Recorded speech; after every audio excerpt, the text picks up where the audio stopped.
All right, good morning, guys. Today is Thursday, July 31st. So the market open entry is a sell, but I would wait for price to push back up.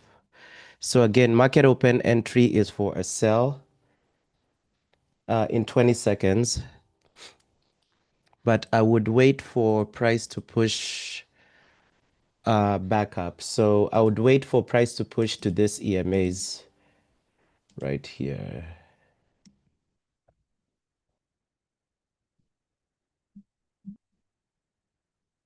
So do not wait for price. So price to come back and maybe touch this EMA in order to take any sell entries. So ideally, you want it to come to the highest one, but let's see. Again, I only take this on like one account, but market open move is a sell. You can take it on market open, but remember, what I mentioned yesterday is that if you want to make sure that the candle before market open has EMAs touching it. So in this instance, I would rather wait for price to come back up. You have a better probability for that. So for this particular one for market open, I would rather for price to come back up first.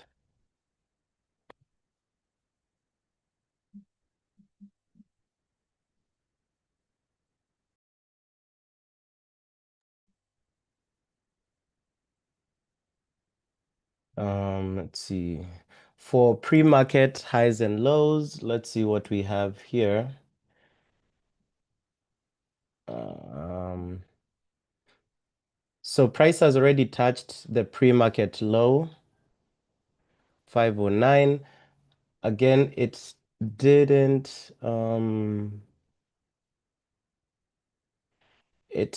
not achieve the 10 point, and also there's no demand level.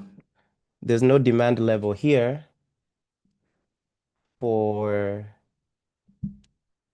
give me a second. There's no demand level at the pre-market low. So I wouldn't even take any pre-market low entry. So for me, for the market open, I want price to swing back up first.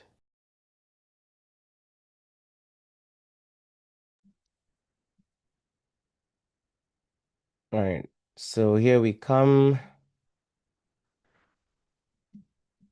And again, I'm only taking this on one account. So I want my stop loss to be above the 4-hour EMA. And again, this is not like an official trade. This is just a trade to a trade I take on one account. So we have retested the EMAs. So I'll just take my sell entry here. I would have rather the stop loss to be above this 4-hour EMA. But anyway, so this is just the market open move. And I'm only taking it on one account with like $200 risk for like a 1:2. And of course, for me, I'm only looking to take only looking to mostly take the uh, SAR and EMA rejection scalps. So we have a 4-hour EMA here. So when it comes to EMAs, the only EMA that's close by that hasn't been retested is the 4-hour EMA one. However, you can see we don't have a supply zone next to it. But if we go to the 4-hour time frame, so I'll just look at the 4-hour time frame on my other chart. Yeah, so we do have a supply zone on the 4-hour time frame. So if price does come up here on this 4-hour EMA, I'll be taking a rejection scalp entry at the 4-hour EMA. So just make sure that all my accounts are ready. Should be fine.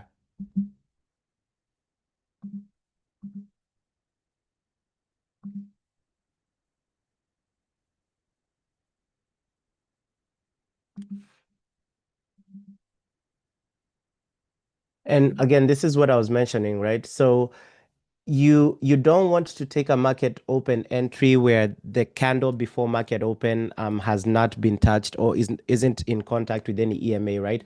Because you can see if you'd have taken this trade exactly at market open, you'd have automatically been stopped out, right? Because here you have to ask yourself, that if price is going to keep selling and we have majority, actually not even majority, all of the EMAs nearby price are bearish EMAs. So price has to come to some sort of level up here if it's actually going to sell and then reject back to the downside. Ideally, you want to go to the highest level, but you can make a compromise to maybe take a retest of the middle EMA or something. Like I was saying earlier, I would have rather for this trade my stop loss to be above this 4 hour EMA. But again, this one I'm not copying it to all of my accounts. I'm only taking it on one account with 200. It's a 100K account with $200 risk. So if I lose, I lose 200. If I win $400. So it's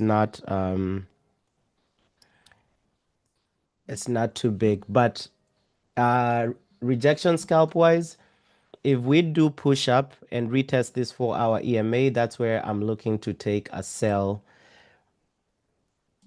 up there. But hopefully we do not, because if we come to the 4 hour EMA before hitting TP on this one, will probably mean getting stopped out.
And again, for the market open entry, you don't care whether price is in a supply zone or demand zone. The only thing you need to watch out, literally the only confluence for the market open strategy, you're just looking for the number of EMAs before market open. So if you have majority red EMAs, you want to enter a sell on market open. But again, you just want to make sure that for you to enter an immediate sell or buy during market open, make sure that those EMAs that are giving you the buy or sell confluence are touching the candle before market open. If they are not touching the candle before market open, wait for price to go to those EMAs first before entering. So for this particular strategy, you do not need any, you don't care about order blocks, you don't care about supply and demand zones. All you care about is the color of the EMAs. Um, because ideally you're looking for that breakout or trend on market open. And then you go for a 1:2 risk to reward. So for any of my strategies that don't wait for confirmation, you want to go for a 1:2 risk to reward, because especially this entry or this model right here, if you enter exactly during market open, on market open, there's normally high volatility, right? So you want to go for a higher risk to reward to accommodate for the days that price will go to your stop loss. So with like a 1:2 R, you can have like a 50% win rate and I think you would still be in profit. And then I think if your win rate is like 30 or 40%, you're kind of at break even, one of the two. But yeah, so for any strategy that does not wait for any other confluences or confirmation, just go for a higher risk to reward in order to accommodate for the days that you'll be wrong.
All right, and there we go. So almost at full TP.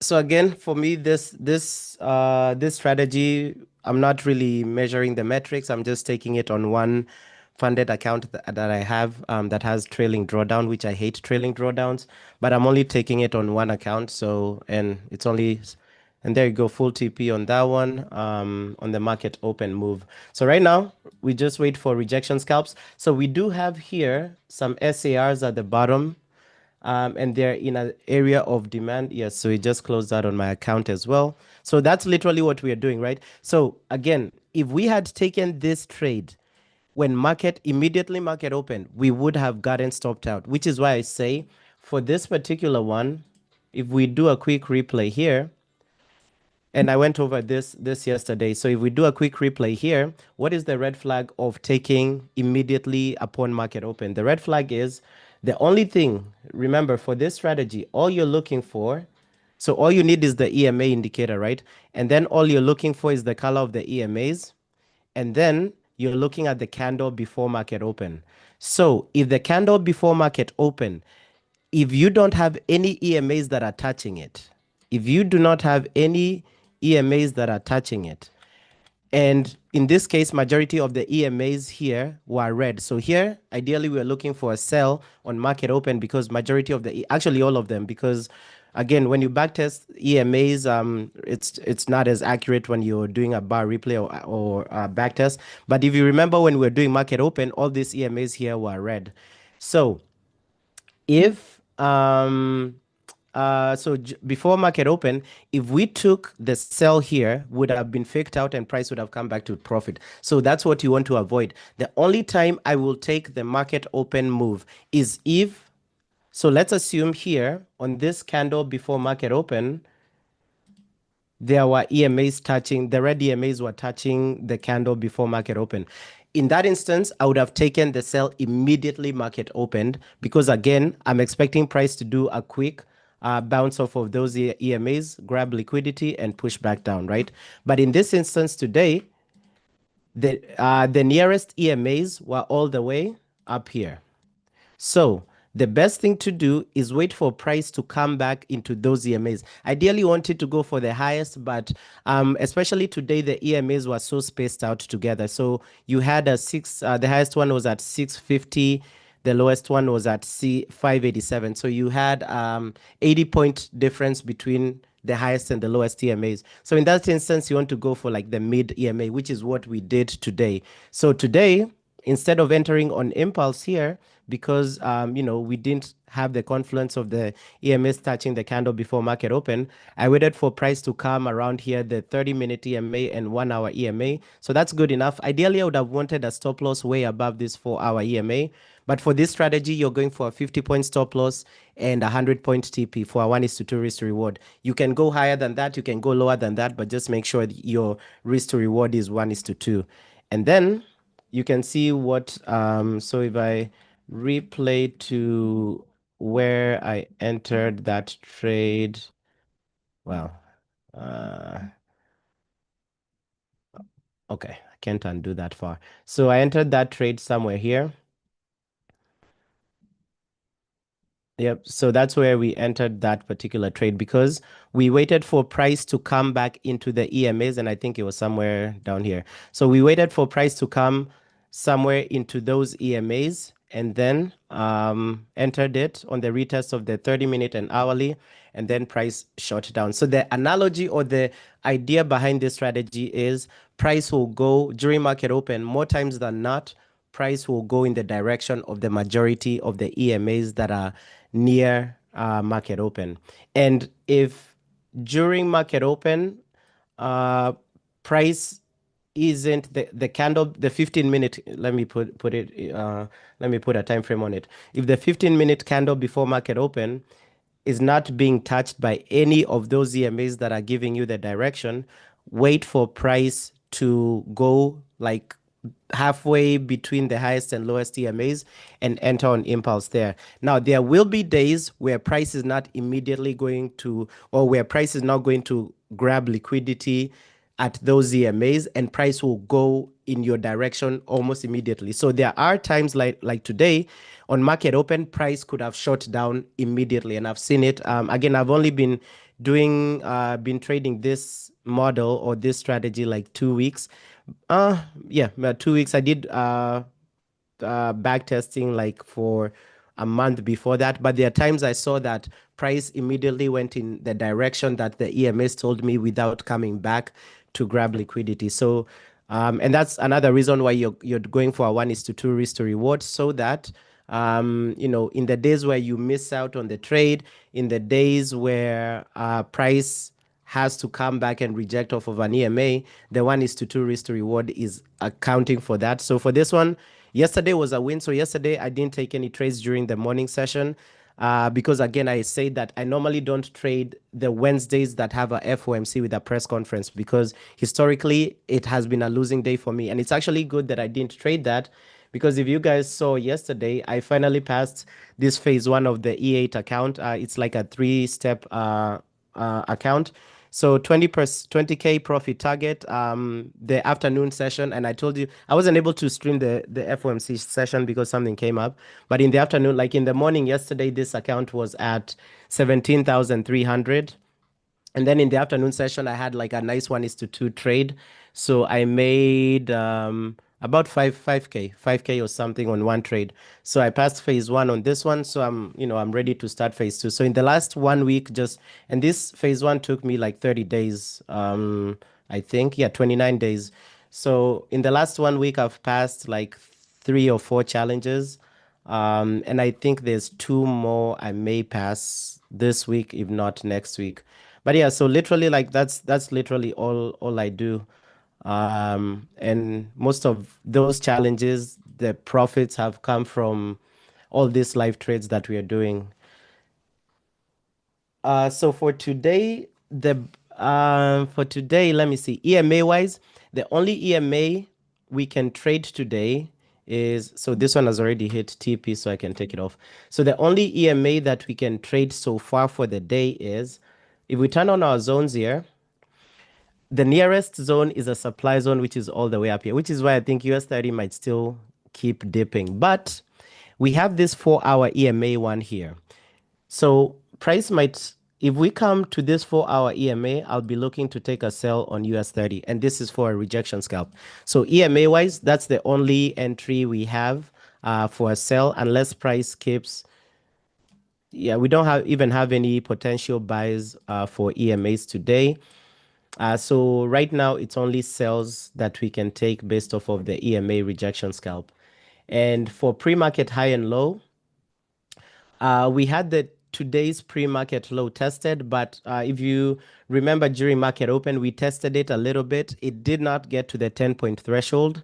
And then, of course, again, it's rejecting from the pre-market high and low.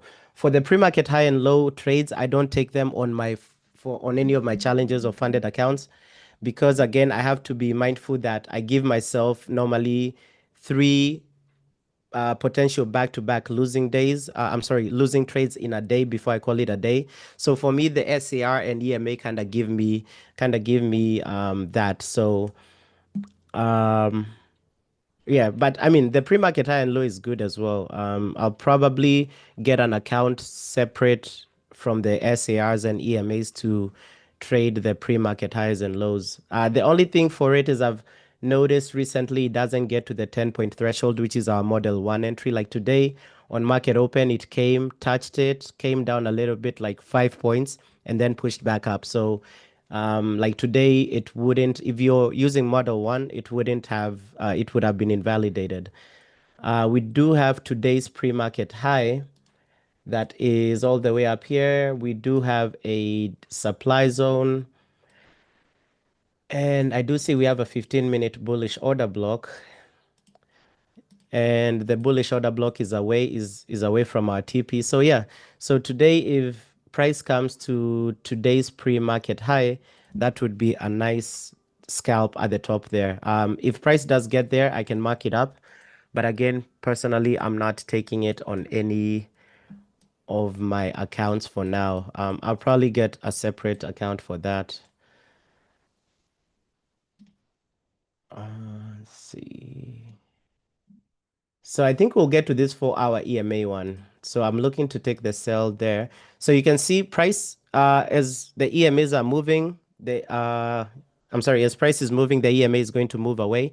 So you can see on the 15-minute time frame. So the time frames that I look for supply and demand at the 15-minute time frame because that's a basic time frame that I trade on. And then if I don't find a supply and demand or supply or demand area, depending on the direction I'm trading for a certain EMA, I go to that EMA's time frame. So you can see here, if price keeps pushing up, and before getting to this supply zone up here on the 15-minute, so if by the time price gets to the 4 hour EMA one, which is the only EMA that we have not retested, you can see on the 15-minute we don't have a supply zone, right? So what I do is I move to the 4 hour time frame and see on the 4 hour time frame, do we have supply zone next to that EMA. So you can see here our 4 hour EMA one, and you can see that in the 4 hour time frame we do have a supply zone. So if price gets to the 4 hour EMA one, I will be taking a sell there. So again, for me, I use typically the 15-minute time frame first to for all my supply and demand zones. If there are missing, or if those supply and demand zones are missing on the 15-minute time frame, I go to the associated SA time frame for the SAR or time frame for the EMA, and then I look for the supply or demand zone there. So sometimes you'll find them, most of the times you'll find them, but sometimes you'll find that the supply and demand zones are lacking on the 15-minute time frame and also on the time frame that is associated with the EMA or the SAR. All right, so let's see here.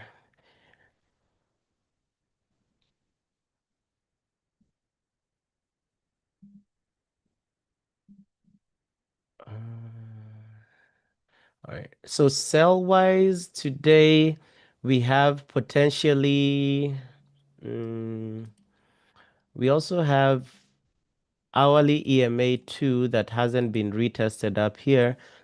Only thing is, I won't take the sell on the hourly EMA 2 because what's the red flag? So you can see here, if price gets to the hourly EMA 2, you see what's next to it? A bullish order block. So if I'm selling, I don't want a bullish order. And this bullish order block will literally be, if I do my TP stop loss calculation, my bullish order block is literally 50% of my stop loss.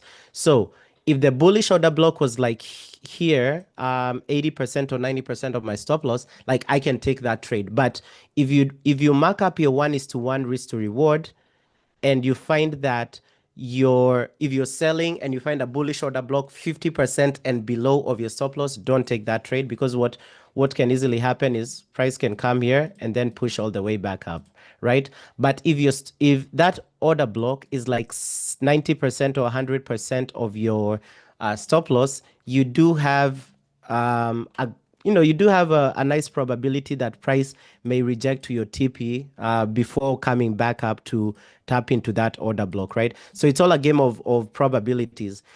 Typically, you don't want to trade if you're still understanding that strategy or if you're still understanding that confluence, if there is any opposing order block between, so if you're selling and there is a bullish order block between your stop loss and your entry point, don't take that trade whatsoever. So for me, I can take it because, right, I have that history of, okay, if I'm selling and the bullish order block is like 90% of my stop loss, like I do still have some good probability that I'll hit TP. But if you're still learning that strategy, if a bullish order block comes in between your stop loss and entry point, forget about that trade. There always will be trades. And then again, same thing. If you're buying and you have a bearish order block anywhere between your stop loss and entry point, forget about that trade completely. Unless, again, you do understand how to kind of gauge it, whether to enter or not. And, you can always do it, or you can always enter with a lower risk. So here, so this 4-hour EMA doesn't look like it will move too far from here. So our 10-point threshold is going to be, so the EMA is at 44,642. So 10 points, so you add 10 points above that. So my 10-point threshold entry will be at 44,652. So I'm going to set an alert there and then I'm going to observe. So here I can start testing, or I can start putting markups for my models. So model one, we already know it's a 1:2 risk to reward. Model two is a 1:1.5 risk to reward. So again, I entered three separate trades on three different accounts per validation. Right? And that's, again, I have 14 accounts. So each of this, I have three main accounts, and each main account copies to like between four and five, between three and four accounts. So, but again, and right, the very last model, which is model three, which is the structure change, which is where we wait for crossover buy or sell. That's the trade. That's the model we use to track our live trades, right? So that is the safest entry. So, um, don't try to get into three trades like me. Just wait until when I'm getting into this one, that very last one. Again, that's the safest, and it's consistent as well. It's pretty consistent. Even though last week I did have a losing streak on it, but that's the most consistent trade. So don't get confused about three trade setups. Wait until I enter this last one. But for each of them, I normally say when I'm entering. So just pick and choose. So all of them are profitable. So far, this Model 3 has given me about 100K this year so far. Model 1 has given, and we'll go to the journal. Model 1 has given me about 58,000. And Model 1, actually, we started trading it. We've only been trading Model 1 for like 2 months or something. Model 3, we've traded it since February, last week of February. Model 2, I started trading it this month, July, like mid-July, and it's given me, I think, 9,000 or 8,000, but give me 1 second here. Let's see.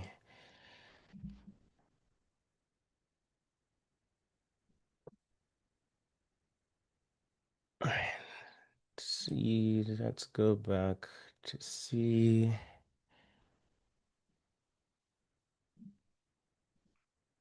All right, so let's wait for this entry here and see if we do get it. Let's see. So we want to make sure that it's still at 10 points away. So right now it's at 643. So we want to make sure, okay, 653. So we want to make sure we are adjusting it as it moves so that we don't get in too early or too late.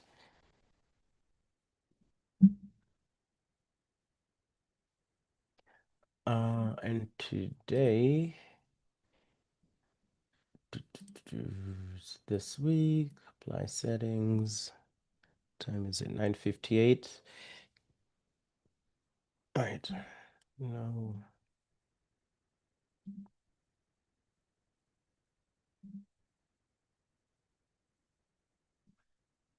Let's see.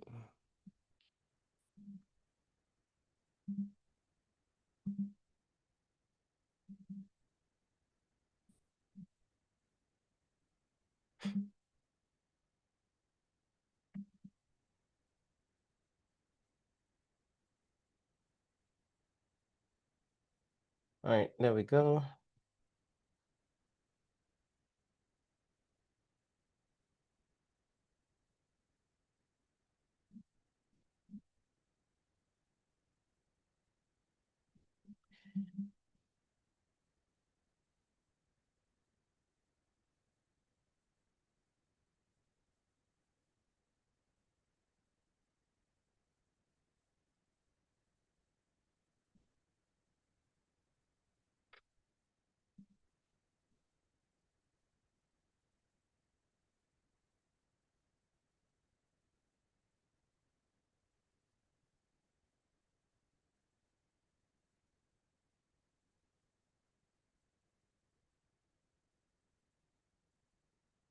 We just printed a 15-minute SAR here. Okay. So that 15-minute SAR lines up with our 4-hour EMA. So that's perfect. So we have a 50, and remember, 15-minute SARs that are printed after market open, they normally signify price reversal to the other side, back to the other side. So here then what we would expect is for price to come, touch our 15-minute, probably tag us in, and price will probably retrace all the way back down. So that's the expectation. So here, it's a good trade setup. We have a 15-minute SAR, and we have a, so 640, 650. Yep. So the entry for the SAR and the entry for the 4-hour EMA are at the same level. So here, one thing we want to make sure is that we want to make sure that price passes the 15-minute SAR. And here we have a lot of SARs. For price to break 15-minute, 30-minute, daily, break the 4-hour EMA, that would just mean that US30 will probably just push to the upside. But again, for us, we are just waiting for, or we are just looking for a minor. Oh, and actually, the 15-minute is not even in a supply zone, so that's fine. Um, so for us, what we are targeting is the 4-hour EMA. So the 15-minute SAR, it's not in a supply zone. So if we didn't have the trade set up for the 4-hour EMA, I wouldn't take the 15-minute SAR because it's not in an area of supply. But I'm taking the 4-hour EMA because in the 4-hour time frame, price is at supply, or we're in a supply zone. So 646, okay. So we want to raise our entry to 656.4. So we want to observe it.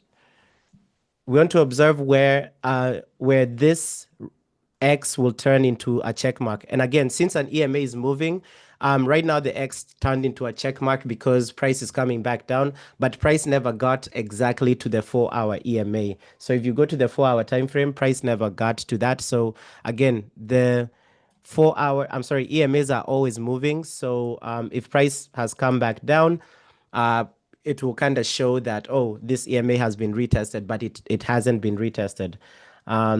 We do have a 15-minute EMA here that has not, okay, so we might get a buy here on the 15-minute EMA one. So because price closed above it and would look for a retest, but you can see here this zone, we don't have any demand zone there, so probably no buys for US30. We do have a bearish order block, but we do have a bearish order block, but we also have a bullish order block, so that cancels out. So we are left with two bullish order blocks right here. So if by the time price is coming back down here, you can see there's a demand zone there. So if this demand zone holds and price retests this 15-minute EMA one, I'll take a buy on US30 there. And again here, remember this 4-hour EMA, and you can see the X is changing back. This 4-hour EMA has not been tested. We want to make sure the only way it's going to be tested is if price keeps pushing up above the current candle high. And you can see how, right, that label or that check mark at the end is moving between X and a check mark, right? Moving between tested and untested. So just a heads up, that EMA hasn't been tested yet. It's still a valid entry if we go or if we get up there. So I'll just push this. And I think we'll just have a spike on US30 and a quick retracement. But either way, for US30 today, we'll probably get a buy or a sell based off of EMAs. But in order for us to get a buy at this 15-minute EMA one, I need I need the demand to hold. So the demand isn't really holding. So you can see the demand that was here previously. It keeps coming and going. So by the time price is getting back down here, I need that demand to come back and validate. But currently, if you come back down here and we are still in an area of supply, I'm not going to take that entry there.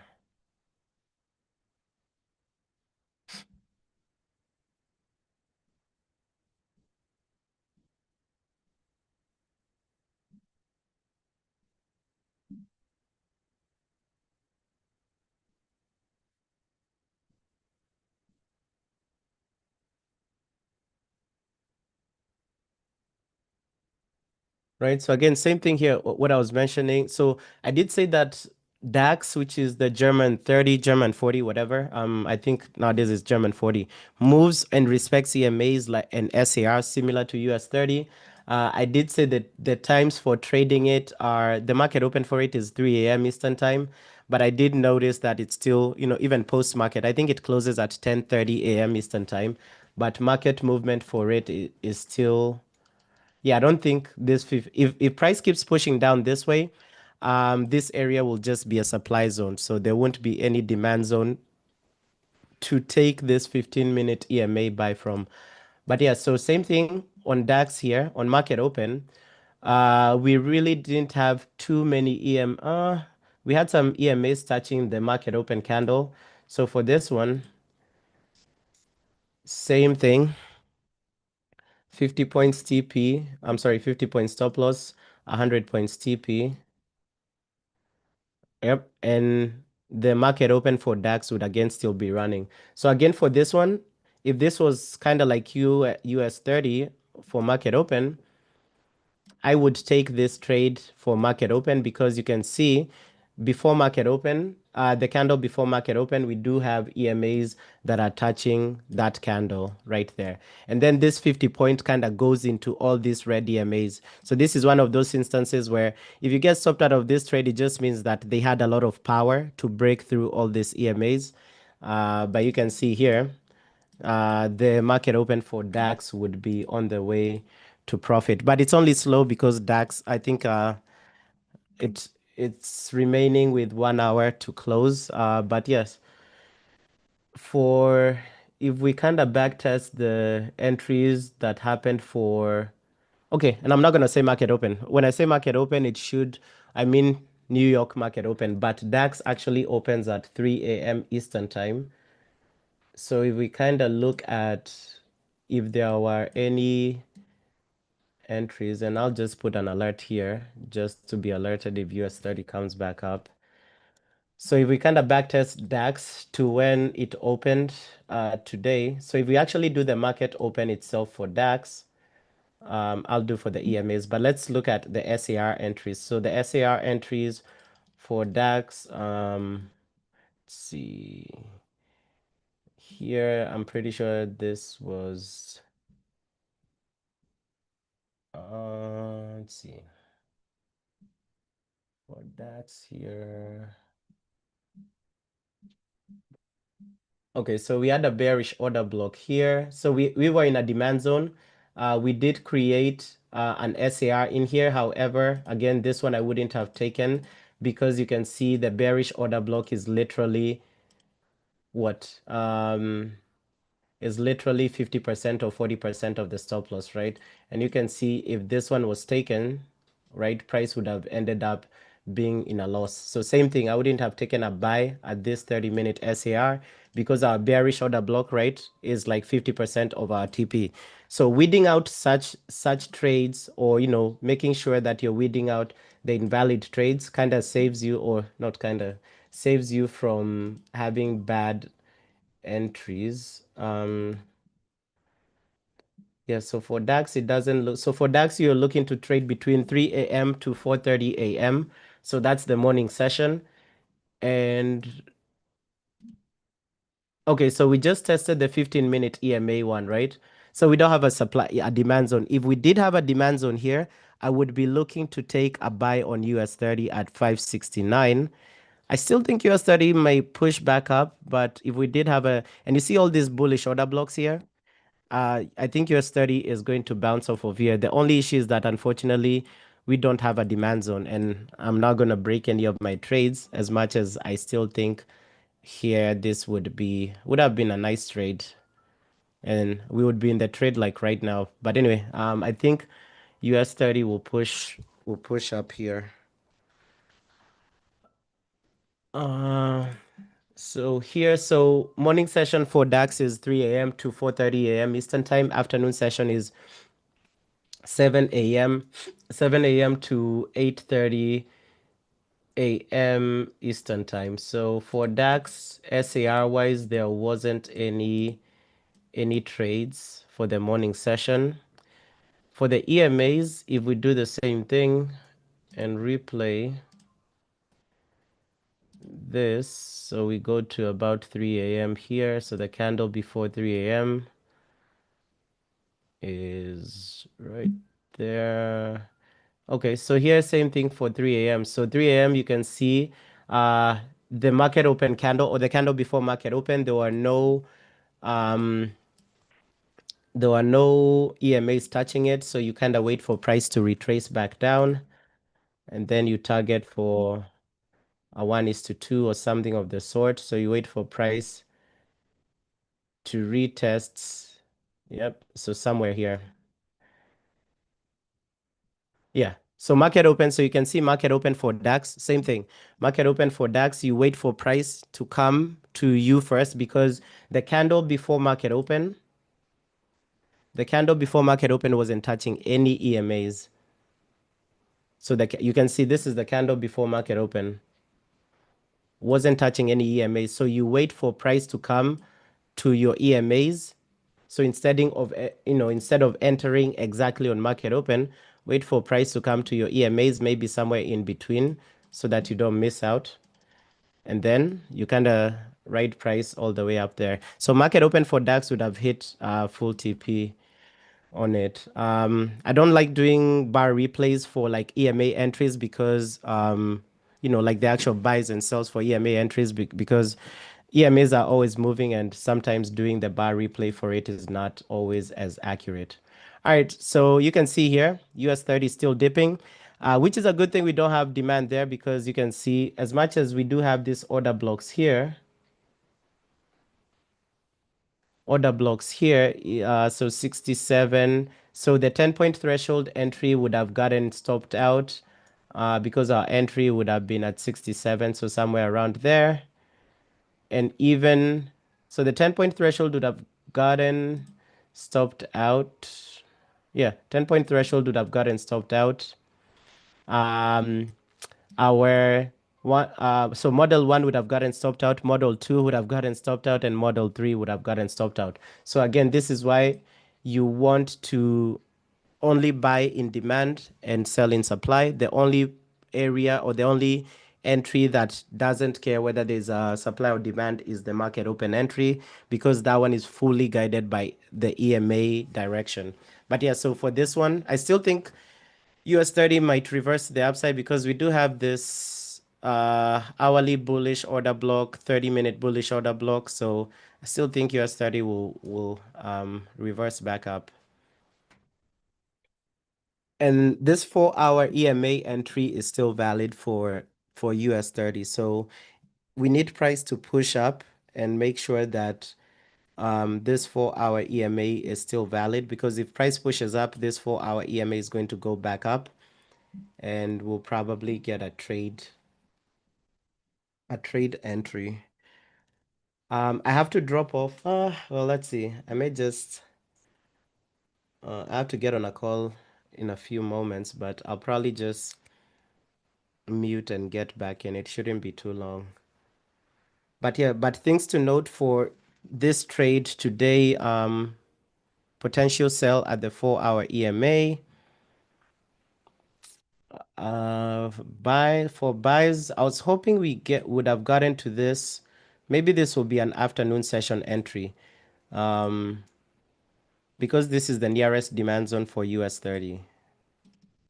So 44,378. We have an hourly SAR and a monthly SAR, and this is where I took one of my trades yesterday for during after FOMC. So this area as well is a nice area for buys. So I was hoping we could have gotten that, or I was hoping we get that during market open or during the morning session, but we'll see.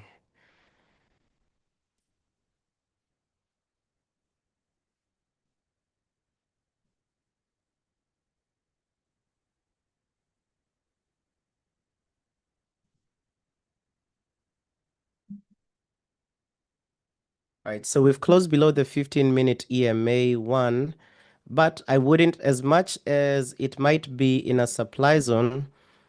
Actually, it's not. Nah, it's not in a supply zone, so never mind. But even if it was in a supply zone, I wouldn't take this sell on the retest of the EMA because we have a bullish order block there.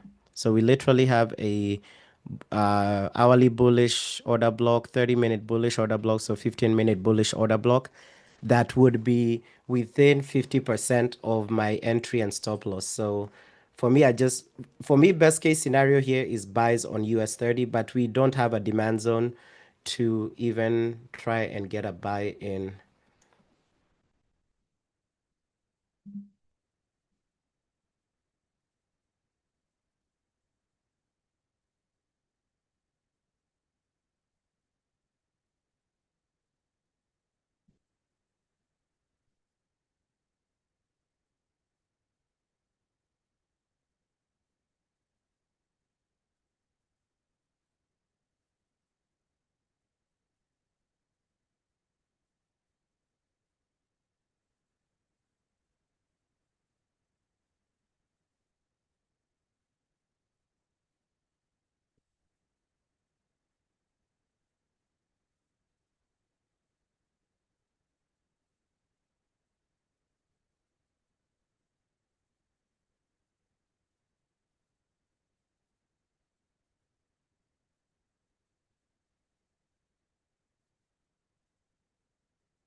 I don't know if we're gonna get any other trades because the only way, even EMA wise, other than that 4 hour EMA at the top,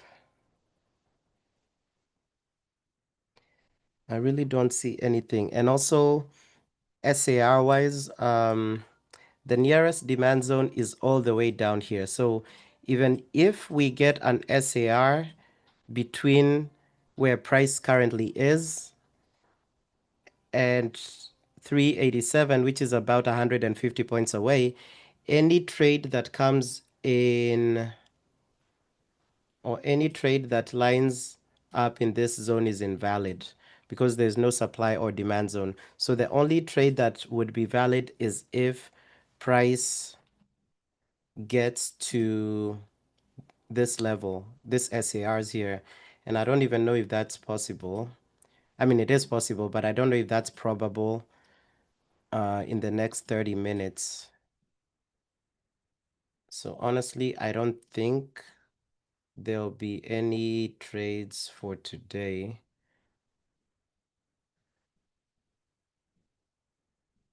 So I think tomorrow will be a better day to trade. Because yesterday, so any time you have heavy market movements, whether it's the previous day or before the AM session. So you can see yesterday we had this FOMC move, right? So we had a move up.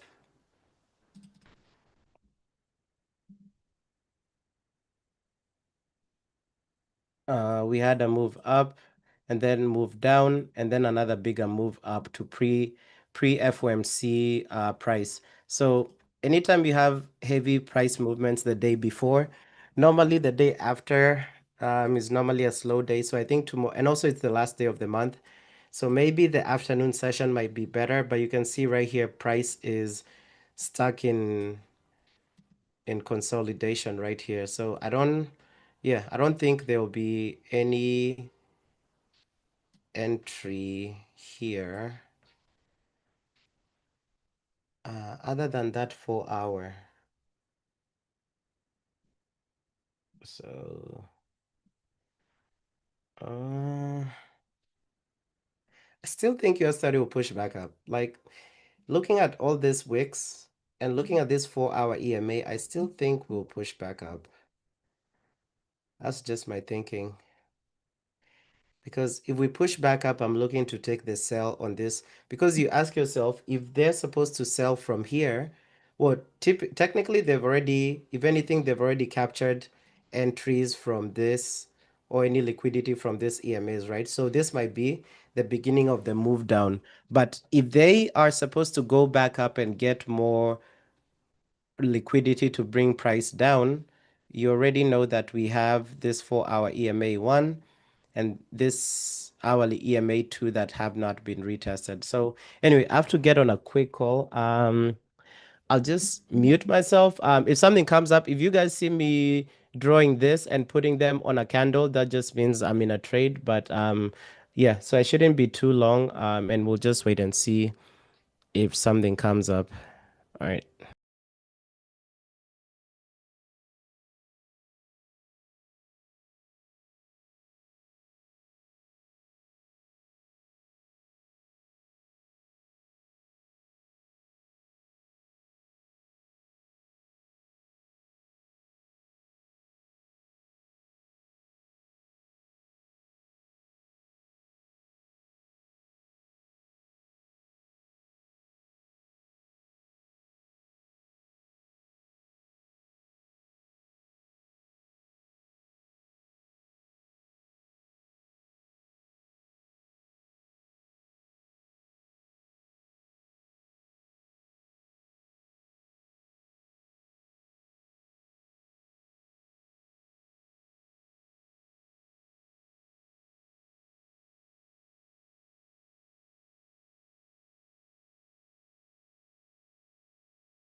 All right.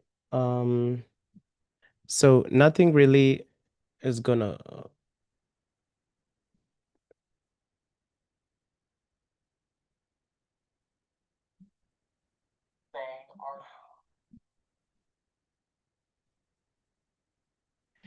right. So nothing really is going to come up. So it's already 11, um, 11 a.m. So yeah, so that should be it for today. I was expecting that maybe price would drop here and then we would get an entry there, but yeah, so nothing really to follow up on. But anyway, so other than that, I'll see you guys tomorrow. Have a good rest of your day. All right, guys, peace.